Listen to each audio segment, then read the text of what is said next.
10 years ago today, March 26, Queen Elizabeth II made history by changing the law to make the monarchy a more equal institution. In 2013, she gave royal assent to the Succession to the Crown Act, meaning both sons and daughters of any future British monarch would have an equal right to the throne. The late Queen herself was able to ascend the throne only because her father had 2 daughters and no sons. Had he a male heir, Elizabeth would have been skipped over in favour of her brother. Thanks to the Crown Act, this is no longer the case, particularly affecting the children of the Prince and Princess of Wales, Prince George, 9, Princess Charlotte, 7, and Prince Louis, 4, whose roles within the monarchy are increasingly becoming the subject of speculation. Much has been made of what the future holds for the Wales children, particularly following the recent revelations made by Prince Harry, who aired grievances regarding his role as the spare heir. While some predict the 3 youngsters will lead very different lives, others argue the siblings could join forces to head the monarchy as a collective. Here, Express.co.uk explores the possibilities for George, Charlotte, and Louis, starting with a law change that paved the way for this young generation of royals. What is the Crown Act?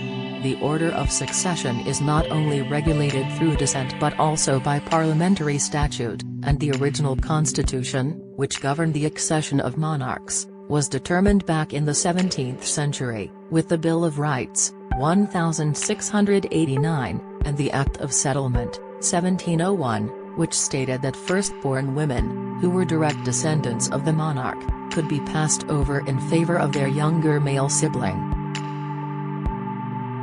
Then in 2013, the Succession to the Crown Act, 2013, which was championed by the late Queen, amended the provisions of the Bill of Rights and the Act of Settlement, putting an end to the outdated system and allowing any firstborn, regardless of gender, to ascend the throne if they are within the direct lineage of the monarch. The change affected those born after October 28, 2011, meaning if, when the time comes, George is unable to take the throne for any reason, Charlotte would be next in line, rather than it passing over to Louis. It did not, however, affect the likes of Princess Anne, who remains behind her 2 younger brothers, Prince Andrew and Prince Edward, in the line of succession.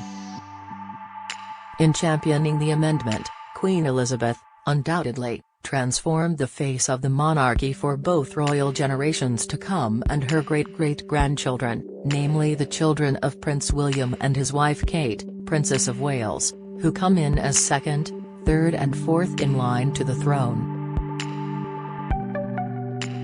The Succession to the Crown Act came into effect in April 2013, 3 months before George was born, meaning that had William and Kate's firstborn been a girl, she still would have been ahead of her younger siblings in the order of succession. George, Charlotte and Louis primarily lead low-profile lives, with the 3 youngsters still attending primary school. But their recent forays into royal life have led many to speculate about what is to come for the trio. And by some accounts, their futures will look very different from that of both their ancestors and each other. Under pressure, George became 2nd in line to the throne following the death of Queen Elizabeth II and the accession of King Charles III.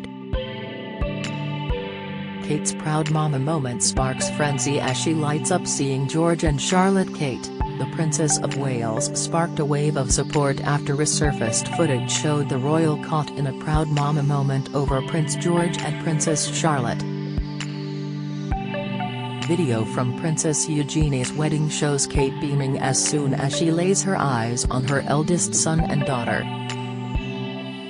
The 9-year-old faces more pressure than his younger siblings, according to royal author Katie Nicholl, who wrote in her book, The New Royals, inevitably, because he is an heir, there will be more pressure on George, something William and Kate are acutely aware of. She added, George knows that like his papa, he will one day be king, while Charlotte will likely juggle the role of being the spare with a career. Louis could well be a private citizen undertaking occasional royal duties, like William and Harry's cousins Zara Tindall and Peter Phillips, as well as Princesses Beatrice and Eugenie. This was most recently thrust into the spotlight amid the planning for the coronation of King Charles III. According to royal author Tom Quinn, there was a bit of an argument going on behind the scenes over the part George would play during the Westminster Abbey event, due to take place on May 6. The author of the newly released book Gilded Youth told Express.co.uk, "I've heard from my contacts that there is a bit of an argument going on about whether George should play a more formal role. I've heard that Kate and William are worried that it will be too much for him, as well as George's young age being a point of concern. The Prince and Princess of Wales supposedly also had worries about previous choices made by the firm. It's almost an echo of the way William and Harry were sometimes made to attend formal occasions that they shouldn't have been made to attend, most famously, the funeral of their mother, and walking behind her coffin at their age," Mr. Quinn explained.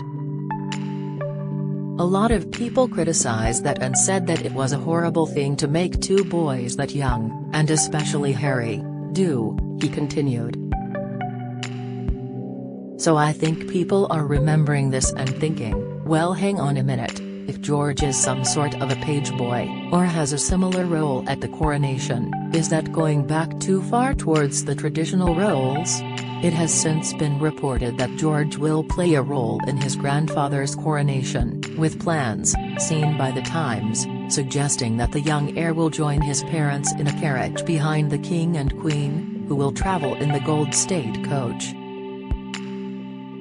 Sunday Times royal editor Roya Nikha previously told True Royalty TV's The Royal Beat that the Prince and Princess of Wales wanted their son's role to be quite low-key, as the pair are very conscious that he will return to school on the Tuesday, after the coronation, and they do not want him to be overwhelmed by the attention. But he may play a smaller official role. And according to the plans, George will not be the only youngster to play a part in the procession. Along with their older brother, Charlotte and Louis, are expected in the carriage. They will join the royals as they leave Westminster Abbey and head back to Buckingham Palace. However, while their reported roles in the coronation are the same, their future duties will be very different. Doomed spare following Prince Harry's exit from the royal family, and his subsequent revelations about his previous life, there has been widespread discussion about the role of the spare heir. For decades, the royal spare has been associated with struggle and strife. A rebellious sister, a disgraced duke and now an estranged son lead the rhetoric surrounding the arguably harsh label. And now, the title falls upon the shoulders of Princess Charlotte, who is third in line to the throne behind her father and older brother. While George's royal destiny is set in stone, Charlotte's is more flexible, furthered by the problems previous spares have suffered. Some commentators have suggested that the Wales's daughter will carve out her own path, possibly outside of the royal family, but others have claimed she will follow in the footsteps of a particularly successful working royal. The Daily Mail's diary editor Richard Eden explained, "From what I hear, the Prince and Princess of Wales want Charlotte, aged 7, to grow up with the expectation that she will get a job and not be a full-time royal.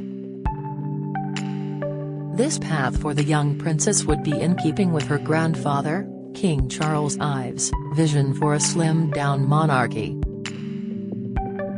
He added, "Personally, I would prefer to see a larger royal family, carrying out more official engagements and meeting more members of the public.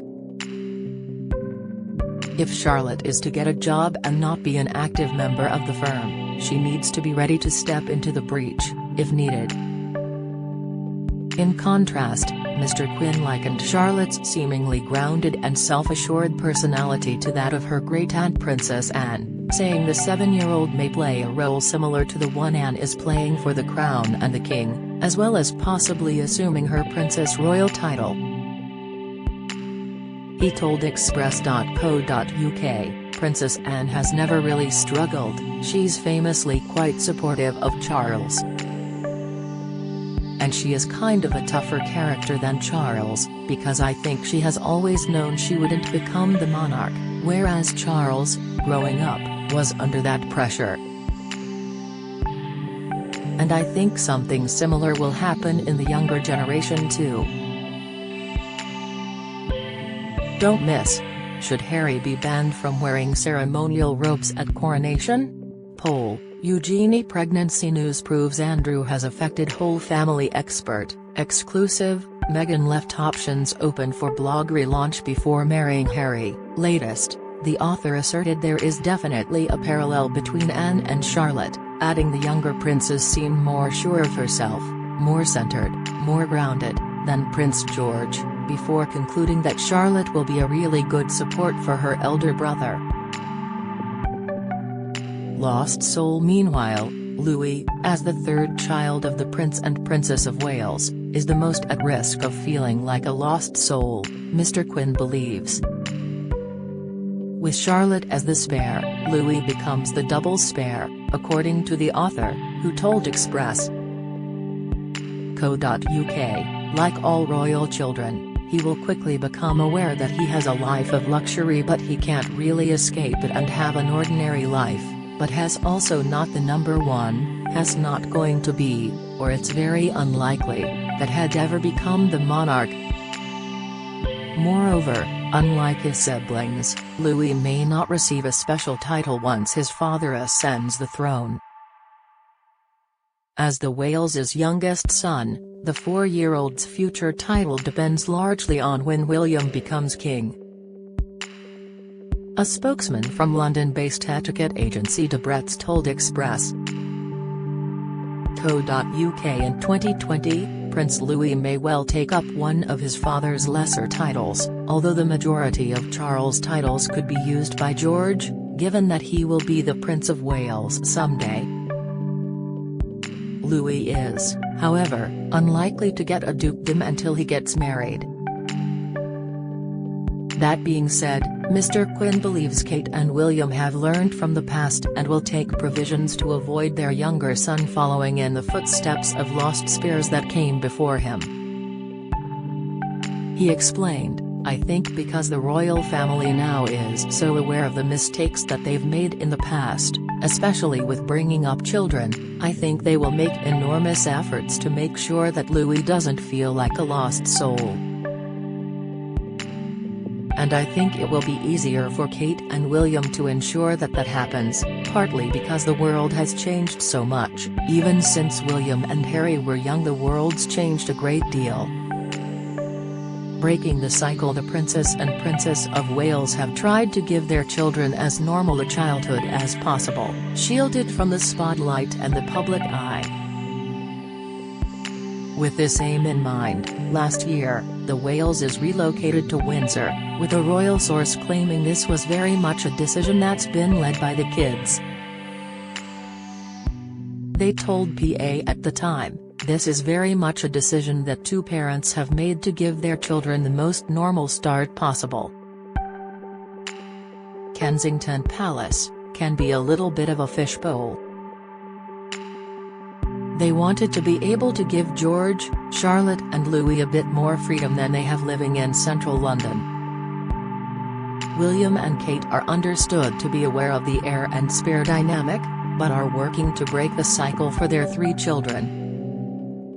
Kenzie Schofield claimed allowing the Wales children to pursue interests, outside of royal duties, will break the cycle of the doomed heir and spare dynamic, preventing Charlotte and Louis from getting completely lost and falling into trouble. Ms. Schofield, the founder and creator of Today for Daily, told Express.co.uk, there's this heir and spare dynamic that we have been talking about for the last few years, in which the spare typically is so completely lost and they fall into trouble. We look at Princess Margaret, Prince Andrew and now Prince Harry. I don't think that it's going to happen to Prince William's children, she continued. I believe this is where they're going to break the cycle. I think they're going to stop with the spare talk, and I think the necessity for a spare ends now. I think we'll see his children go off to school, find careers that they're sincerely passionate about and be an adult in a way that we never got to see Margaret or Andrew do. They were just content with living off the purse, waving at strangers. I think that William's children will be encouraged to find their purpose and pursue those things, and it not really being about waiting to see if something happens to the heir. The commentator concluded, William, Kate and the children are so important now and will become more important under Charles. They are the future of the monarchy and we will continue to see them more and more. In recent months, the children have taken part in increasingly more public events, namely in marking the late Queen's Platinum Jubilee, which celebrated her 70th year on the throne, as well as mourning her death on September 8, which triggered the accession of King Charles. And, as mentioned earlier, the three children will be back in the spotlight in May, when their grandfather is crowned at Westminster Abbey. Pauline McLaren, co-author of Royal Fever, The British Monarchy and Consumer Culture, pointed out that William and Kate had seemingly waited for their two eldest children to enter royal life together. Referring back to their public outings last year, she told Express.co.uk, it very much feels like this year that they've, Kate and William, taken this step up, and it almost feels as if they've waited for George and Charlotte to do it together, rather than just George doing it straight away. They've almost waited until there is a team of them, so they can talk about it, I guess, which is nice.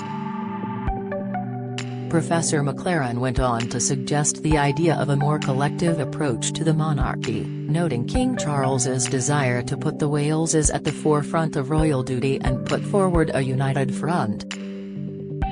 She said, a more collective approach could be quite popular. Why just have one figurehead? Maybe the emphasis will move more towards the family side. Particularly with the three Wales children, the emphasis could be less on the individual and more on the three of them. Of course, constitutionally they cannot all be kings and queens, but I can see clearer roles for the three Wales children being thought out.